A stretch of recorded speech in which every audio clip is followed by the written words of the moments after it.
Hi, Scott here. I am a vocal introvert. A couple episodes back, I was railing off on extroverts and how they run roughshod over us poor little introverts. And it was a, poor introvert type thing. Had coffee with an extrovert last week, and Bruce, he pointed out that he'd watched that episode and wanted to give the other side of the equation about how frustrating we introverts are to extroverts.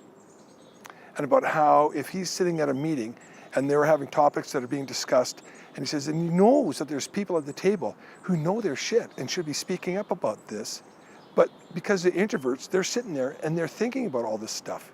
And it's only after the meeting that they walk by his office and say, hey, Bruce, I was thinking about this, that, and the other thing.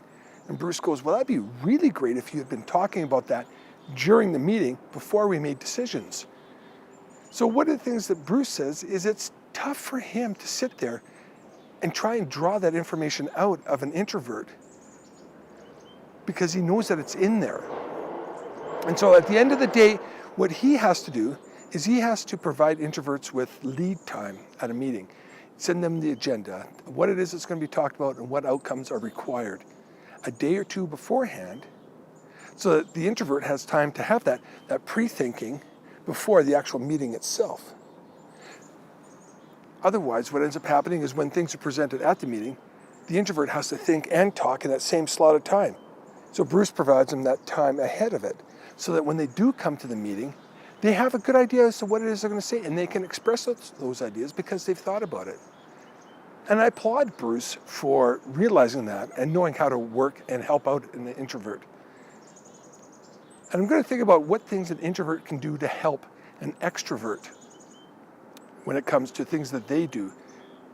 And maybe that'll lessen the frustration that we introverts have with extroverts. And wouldn't it be great if we all got along and all played well together?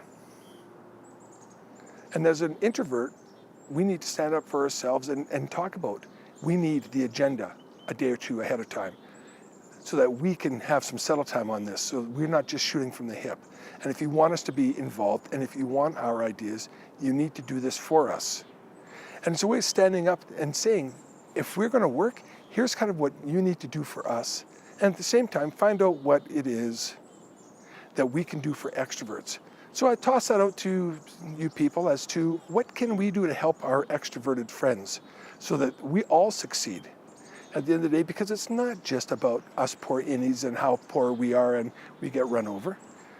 And I don't feel sorry for the extroverts because they don't think the right way. They don't think like an introvert should. But we all need to kind of come together. So I'm going to think about that. I want you to think about that. And until next time, I am Scott, and I am a vocal introvert.